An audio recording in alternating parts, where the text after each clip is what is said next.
Estamos ao vivo. Vamos ver. Hoje nós vamos fazer uma live sobre normas, boa noite, sobre normas de consultórios e projetos de clínica e como aplicá-las. Vamos falar também de algumas dúvidas de vocês que vocês mandaram nas caixinhas de pergunta. Então a gente vai fazer isso hoje. Vai ser uma live mais rapidinha porque a gente tá cheia de reunião. Inclusive vai ter uma reunião aqui depois que terminar essa live. Eu tô só configurando aqui o roteiro também. Esperar o pessoal entrar. Boa noite, Ana. Sempre aqui presente.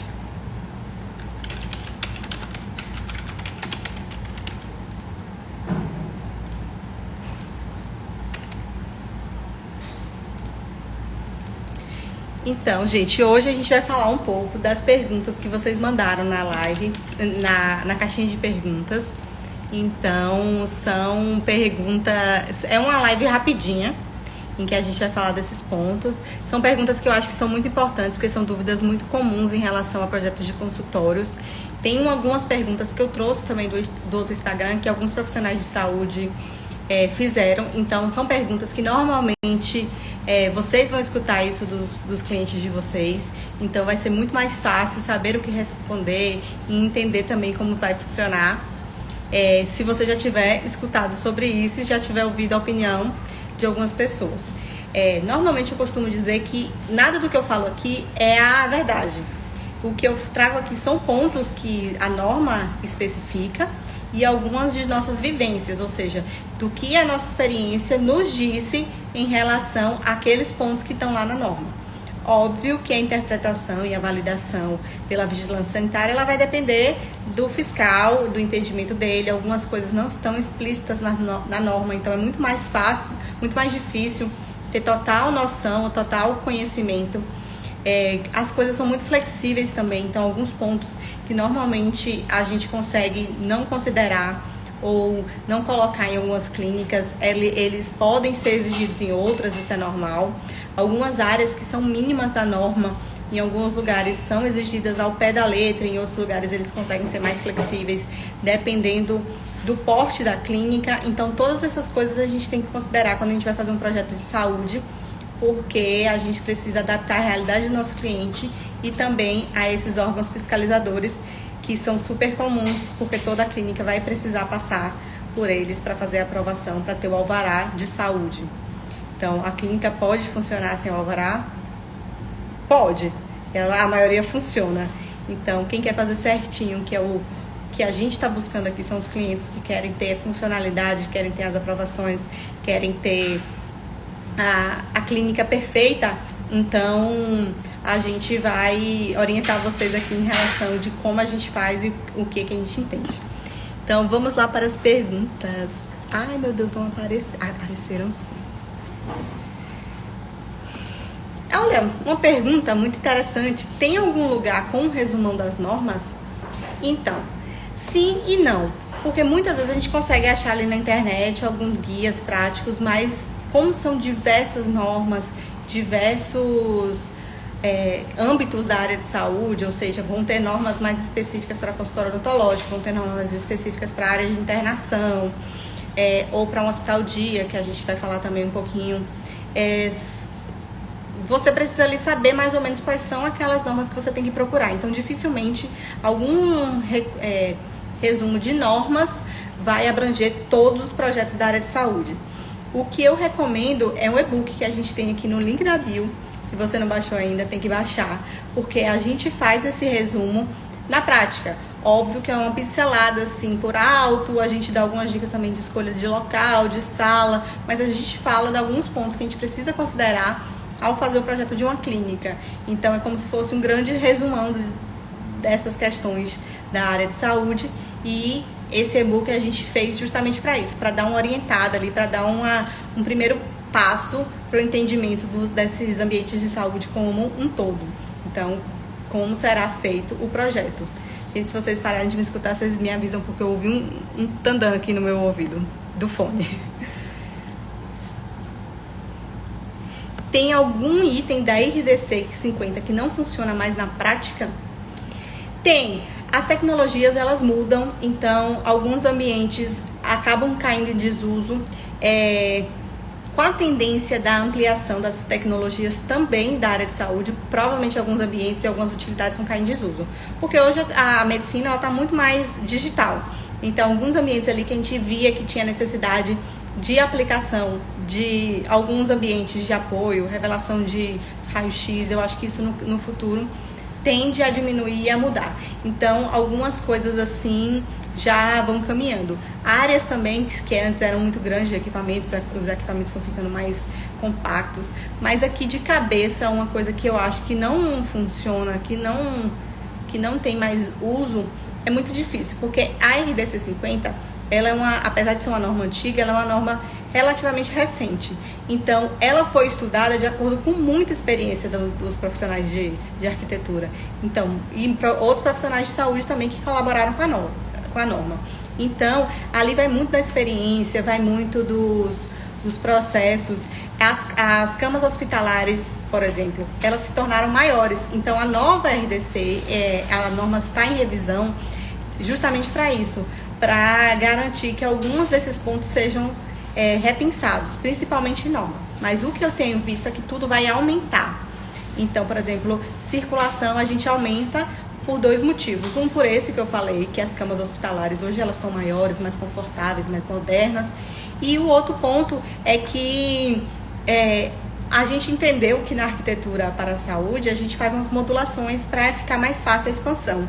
Então, alguns desses pontos eles consideraram para fazer essas alterações. Então, acredito que essas coisas sejam as que estejam mais em desuso. Algumas tecnologias e alguns mobiliários que a gente acabou adaptando e crescendo no espaço. Cuba metálica de louça ou esculpida? Essa pergunta é importante porque você precisa entender para que parte da clínica você vai colocar isso. Então, se a gente fala de uma cuba para CME, por exemplo, óbvio que eu vou te responder que as cubas metálicas é aquela cuba inox, aquela cuba que não tem quina, que ela é mais abaladinha, que tem um fundo reto para você conseguir apoiar os materiais dentro, que normalmente as cubas de louça, as mais simples, não tem. E ela é mais resistente a impacto, então se você deixar cair no instrumental, ela não vai ferir a cuba, que a cuba de louça já tem, né? Se você deixa cair alguma coisa muito pontuda, ela vai criar ali um ponto de vulnerabilidade, vai tirar aquele esmalte e a cuba vai se estragar, né? E a cuba esculpida, ela tem a grande questão de que com o tempo, dependendo do material que você usa, ela pode adquirir um pouco de porosidade. Então isso não é desejável, por exemplo, num CME. Assim como as quinas, que elas são bem retas, né? Não são quinas abauladinhas como da cuba de metálica. Então, essa é uma questão importante também. Quando você fala de uma cuba de Corian, por exemplo, a gente consegue fazer essas curvas. Então, eu vou ver se eu aqui faço uma superfíciezinha de Corian que a gente tem. Então, a gente consegue fazer uma cuba esculpida em Corian com essa curvinha, o que dá muita durabilidade por ser um material muito resistente e também facilita essa limpeza por ela não ter essa quina viva aqui que acaba acumulando sujeira sempre, né? Se eu estiver falando muito rápido, vocês me avisam aí. No fim das contas, quais são as normas que precisamos? Eu vou te dizer o que eu uso mais aqui dentro do consultório, já que a gente faz projetos de pequeno e médio porte, de projetos de saúde, de clínicas. Então, as principais, as que são indispensáveis, para mim, é a RDC 50 de 2002, que é a que rege todos os projetos para a área de saúde. Então, ela ali de cabo a rabo. Óbvio que a gente vai pegar trechinhos para adaptar para esse espaço, porque ela descreve ali um hospital inteiro.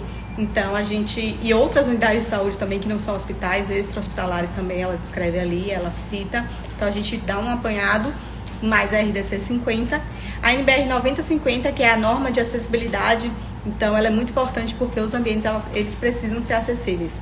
Além de se considerar que uma pessoa que às vezes precisa usar uma unidade de saúde, ela é uma pessoa que muitas vezes está debilitada ou que não está 100% nas suas capacidades motoras, físicas ou mentais, a gente precisa adaptar também isso pensando nessas pessoas que vão utilizar. Então, a NBR, além de ser fundamental para a vida da gente, né, ela é principalmente fundamental nos ambientes de saúde. Aí tem algumas outras normas que eu não vou lembrar o nome de cabeça, mas o lixo,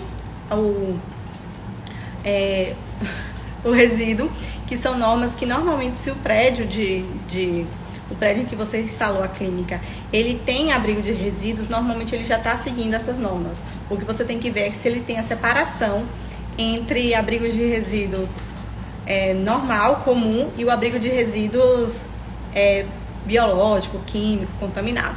Então, essas coisas normalmente tem que pensar. E a de climatização, que apesar de que a gente não faz projeto de climatização, a gente tem que ter noção também do que é pedido num projeto desse de climatização de uma clínica. Então, a gente não vai executar o projeto, mas a gente tem que saber que existe um tipo de climatização, às vezes para pré-dimensionar um forro, às vezes para escolher o pé direito, às vezes para ver o entreforro ali que você precisa colocar dependendo da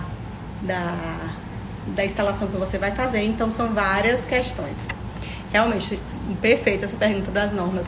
É uma norma muito extensa.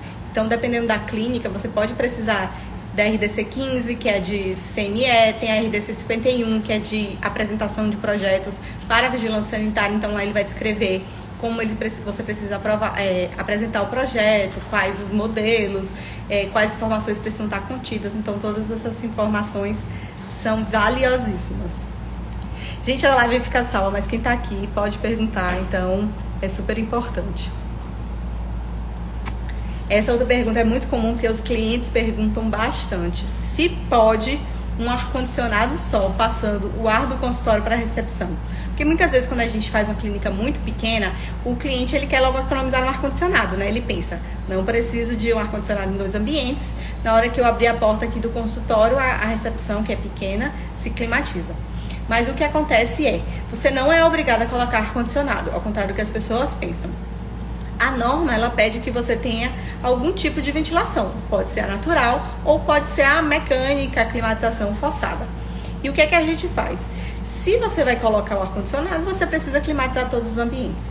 Por exemplo, se sua recepção ela tem uma janela, você pode considerar isso, se for também viável para o seu público-alvo, se for uma cidade que não seja muito calor no verão, porque, por exemplo, aqui na Bahia é muito calor. Eu acredito que a maioria das cidades do Brasil, eles têm esse período ali de verão muito, muito forte, né? Tempos abafados. Então, não considero ser confortável, porque a gente tem que pensar também no conforto ambiental, que é aquele que a gente proporciona para os pacientes dentro do espaço.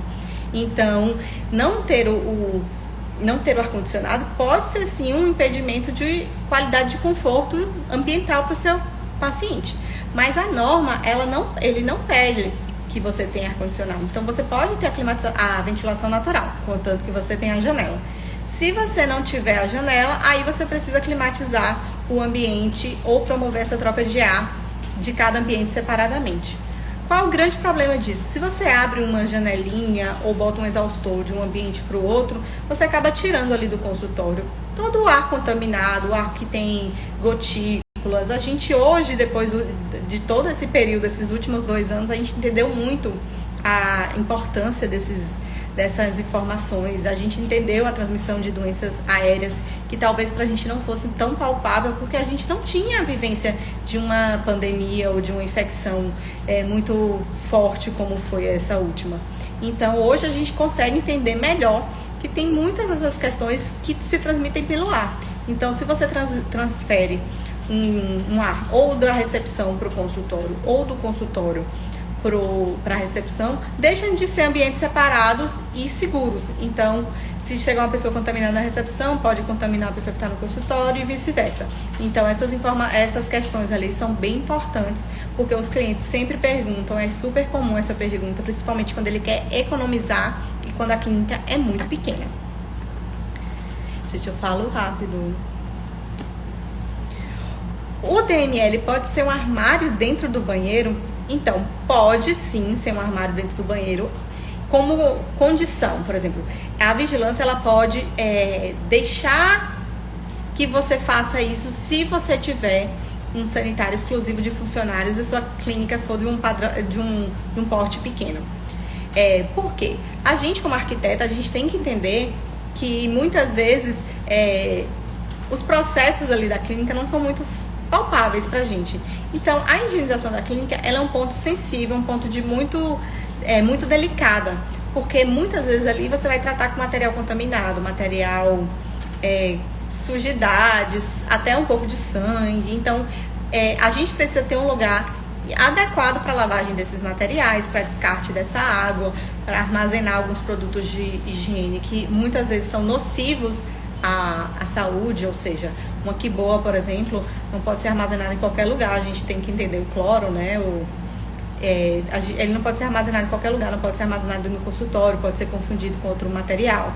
Então essas coisas são importantes. Ele precisa ter um tanque ou um lugar para lavar o pano de chão ou algum material. Então, se for no sanitário, o exclusivo de funcionários, óbvio, a gente precisa solicitar antes para a vigilância, porque eles podem negar, eles podem entender que aquilo ali não é viável. Algumas cidades do Brasil, eles exigem a norma como se escreve na RDC, que vale tanto para um hospital quanto para uma clínica de 40 metros quadrados.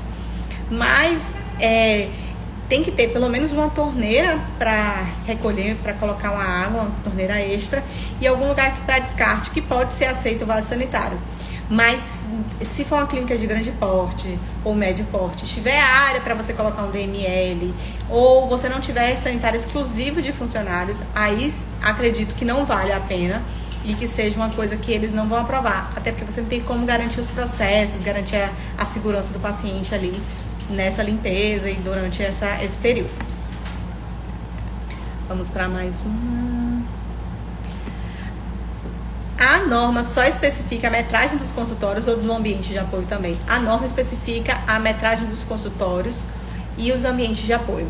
Então, por exemplo, o DML, que é o depósito de material de limpeza, que é essa área de serviço que eu falei com tanque, ele é uma área separada, fechada, isolada, que ela precisa ter no mínimo 2 metros quadrados. Então, a norma pede isso, e esses 2 metros quadrados vão desde uma unidade de internação até uma clínica de 30 metros quadrados, 20 metros quadrados, dependendo da área que você tenha. Então, essa área vale para o mesmo. Como eu já falei lá no início da live, muitas vezes alguns fiscais, alguns técnicos da vigilância, eles são flexíveis em relação a isso. Ou seja, você consegue ter uma área menor, contanto que seja funcional e que atenda ali a área que aquele consultório tem. Então, eles tentam fazer uma proporcionalidade, contanto que você não faça os processos misturados, como eu falei, de lavar no banheiro de pacientes ou de lavar na área de esterilização, como a gente vê que muita gente faz. Então, ele especifica as áreas de apoio. Algumas áreas de apoio, eles pedem para você dimensionar de acordo com algumas condicionantes. Então, você vai ter guarda temporária de resíduos, se vai, dependendo do número de pessoas que utilize, áreas mínimas, áreas médias, que a gente consegue também prever de acordo com o pré-dimensionamento. Mas eles especificam sim, tanto os consultórios quanto as áreas de apoio. Então é muito importante a gente, toda vez que for fazer um projeto, verificar lá a necessidade, abrir a tabelinha da RDC, olhar quais são os ambientes de apoio obrigatórios, quais são os ambientes de apoio não obrigatórios, mas que são desejáveis, e ir colocando aquilo ali na ponta do lápis para fazer um pré-dimensionamento com aquelas áreas que estão lá. Muitas vezes as áreas são irreais, ou muito pequenas, ou para o padrão da clínica muito grandes, mas a gente precisa se guiar naquilo ali sim. A vigilância pede DML para qualquer ambiente de saúde, mesmo sem sangue? É essa questão que eu tô te falando, que eu já estava falando. A limpeza da clínica, ela é feita independente de ter ou não resíduos biológicos, materiais humanos, né? Dentro da clínica, ou seja, uma clínica odontológica, uma clínica dermatológica com procedimento. Eles obrigatoriamente precisam ter um DML, porque a gente entende que ali eles vão ter uma demanda muito maior de limpeza, de higienização, porque pode acontecer algum tipo de acidente ou do processo natural do atendimento mesmo. Mas todas as clínicas elas precisam ser higienizadas, então a gente precisa especificar muito bem com o nosso cliente onde vai ser feita essa higienização da clínica. Então, normalmente o DML, sim. Na norma lá, eles não falam muito do DML como ambiente obrigatório para um consultório. Mas, normalmente, as vigilâncias exigem por essa questão da função. Então, a função dele não pode ser exercida em outro ambiente, exceto com aquela condição que eu falei do sanitário de funcionários, ou se a vigilância permitir fazer no sanitário, enfim. Eu acho que no CME não é viável, porque tem muita gente que faz, uma cliente, inclusive, recentemente falou que a vigilância sanitária pediu que no consultório dela fosse colocado uma pia maior na esterilização para que ela pudesse fazer na parte de lavagem, né, de instrumentais, para que ela pudesse fazer a higienização de pano de chão, vassoura, enfim. Mas eu não acho viável, eu acho que é um ponto de contaminação ali muito forte. E sim, eles estão exigindo para todas as clínicas, psicólogo, a não ser que você tenha uma justificativa boa, tenha no prédio, tenha algum contrato de terceirização que você garanta que sua clínica vai ser higienizada com frequência, na frequência correta e com as rotinas de asepsia desejadas. Então, todas essas coisas a gente tem que considerar também. Ele é obrigatório.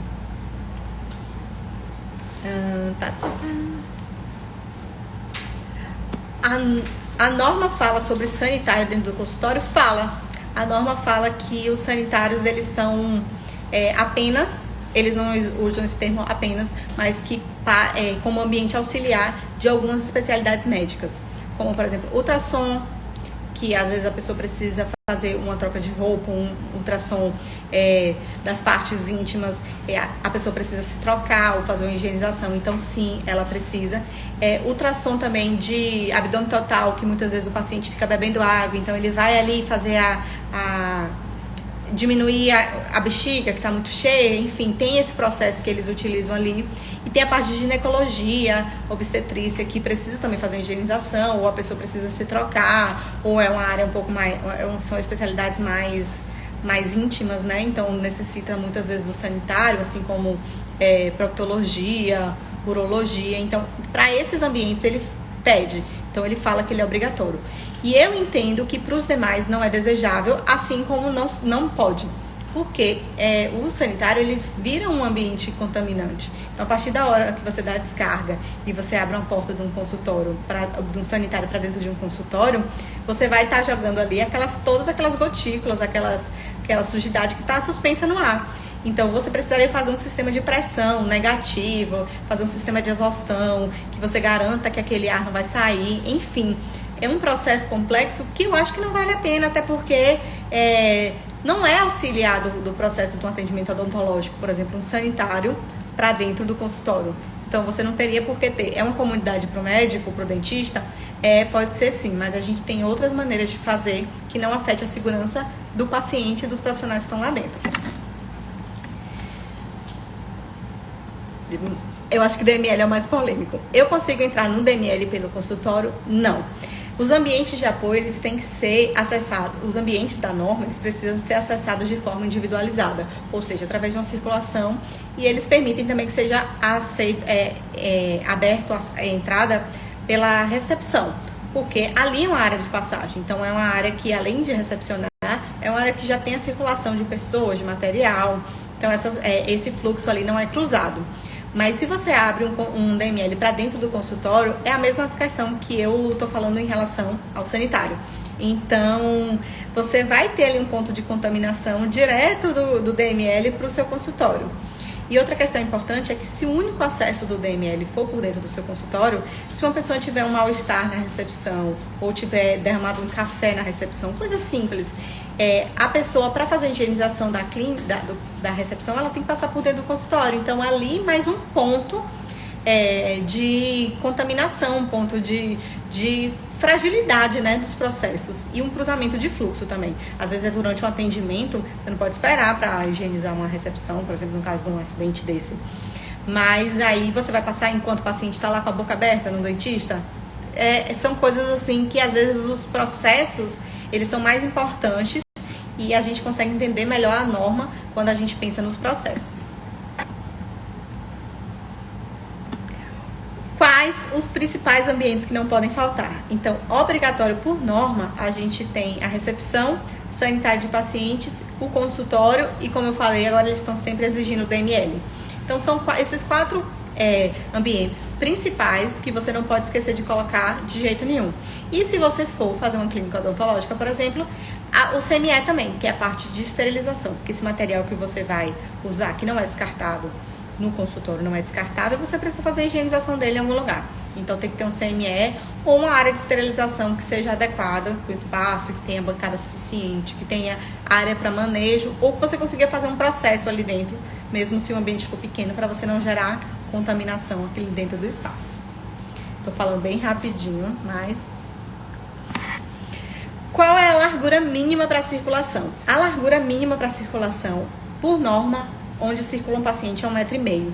Também pela questão de acessibilidade, onde o paciente cadeirante ele consiga fazer um giro de 360 graus no corredor sem precisar de ajuda ou sem ter interferência de barreira. Para circulação de funcionários, eles pedem 1,20 m. Então, a gente normalmente tenta seguir isso. Mas, claro, clínicas menores, como eu falei, eles tendem a ser um pouco mais flexíveis. Não faz sentido numa clínica de 30 metros quadrados ter uma circulação de 1,5 m de largura, porque, às vezes, não é compatível. Então, o que eu sempre penso ela vai se tornar acessível, minimamente acessível para as pessoas. Ou seja, um cadeirante consegue entrar com ajuda, ali talvez um pouco de dificuldade para fazer a curva, mas ele consegue acessar, beleza. Se não, a gente tem que orientar o dono da clínica que ele tem que alegar ou ele não vai atender pessoas com necessidades especiais. Então, quando são clínicas particulares, normalmente dá para discutir isso, para aprovar isso com algumas vigilâncias, óbvio, outras são irredutíveis. E até o consultório, por exemplo, médico e odontológico, com as áreas de 7,5 e 9 metros quadrados, eles não são acessíveis. Então, essa é uma questão que a gente tem que considerar. Para corredores com passagem de maca, a largura mínima hoje é 2 metros, dependendo da distância. E sobre essa nova regra da ABNT sobre troca de área de consultório, como faremos? Na verdade, ela sempre existiu. É uma questão que a gente, como eu falei no início da live, que perguntaram aqui das normas, são normas que a gente às vezes desconsidera. Então, ali na norma, ela já pediu uma renovação de ar com não sei quantas trocas por hora, acho que 8 trocas por hora. É uma renovação de ar bem, bem importante. E a gente tem que levar em consideração também que o ar-condicionado, ele não promove o ar-condicionado split e o dutado convencional, aquele cassete de teto, eles não promovem a renovação de ar.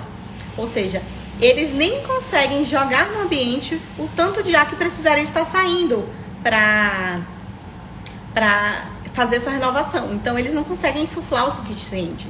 Então, a gente precisa de um projeto regulamentar.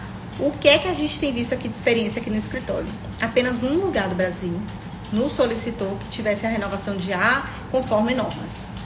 Não sei como a cliente vai fazer, porque a estrutura do prédio não permite, os dutos são grandes, tem que ter saída de ar externo, tem que ter troca de filtro, aqueles filtros absolutos que ele fala.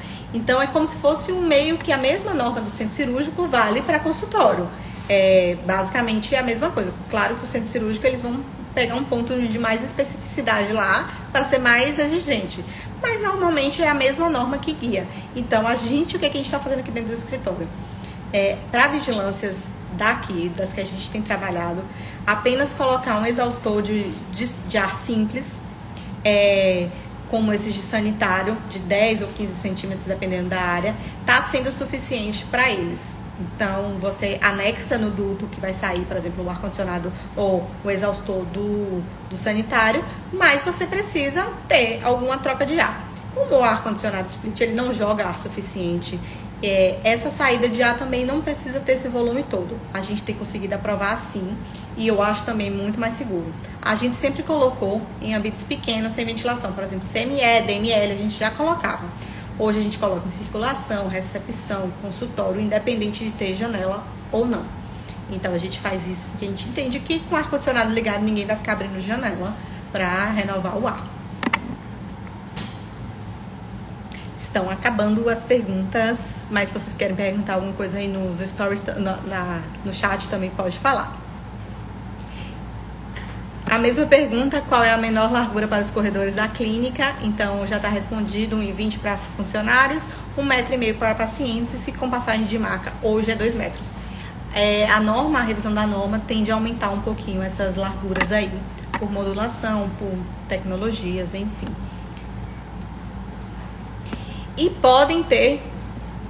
não consigo compartilhar a resposta. E podem ter 2 tipos de cubas diferentes no consultório, uma esculpida para lavagem de mãos e uma metálica para instrumentos. A gente já fez. a gente já fez sim com esses dois tipos. Porém, como eu falei no início, a cuba esculpida ela tende a formar quinas, né? Eu até mostrei aqui o Corian que não tem quinas. Então, a cuba esculpida tende a formar quinas. Então, essas quinas não são de fácil higienização. Por isso que as cubas esculpidas, elas não são tão recomendadas. Justamente por isso, pela dificuldade de higienização do espaço. Então, se puder optar, por exemplo, por uma de louça, que já tem essa quinazinha um pouco mais abaulada, ou se quiser utilizar as duas de inox, eu acho a de inox ótima.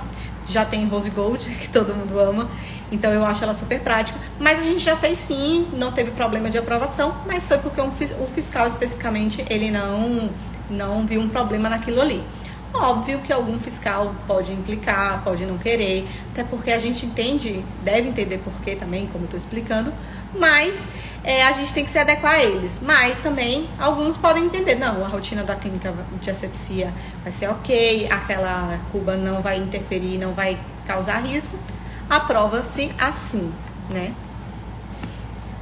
Mais uma pergunta aqui, ainda um comentário sobre a parte da renovação do ar. Não entendo porque não pode janela na CME e pode janela no consultório. Pode janela na CME. O que você vai entender é que a janela da CME, vamos lá, existe algumas especificações de ambiente na área de saúde. Existe a área não crítica, a área semicrítica e a área crítica. Então, quais são as áreas críticas? São aquelas que interferem na saúde do paciente diretamente ou que são ambientes que são tratadas doenças infecciosas. Então, por exemplo, uma CME, que é a parte onde faz toda a esterilização da clínica, ela é uma área crítica, justamente porque ali são